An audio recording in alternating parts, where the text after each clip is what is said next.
Department of Agriculture mahatag sang fuel subsidy sa mga mangunguma sa tunga sa pagtaas ng presyo sang gatong. Ini ang gintutukan ni Tess Ordales.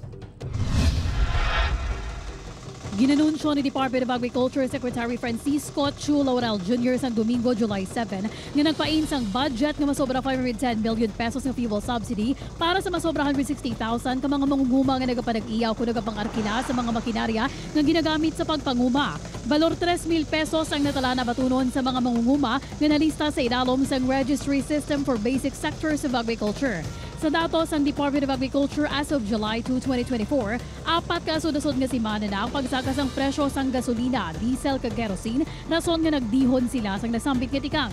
Maayo nga balita para sa pila ka mangunguma ang fuel subsidy. Si Alvic, aminado nga kinahanglan niya magpain sang extra para lang sa gatong. Okay lang na may man kung magkabuli kinaton kung na may hatag sila eh. Siyempre ko librihan na ta kundi kabawas tagwa gastos. Mga 80% na kailangan sa yung gasolina or crudo sa magsasaka.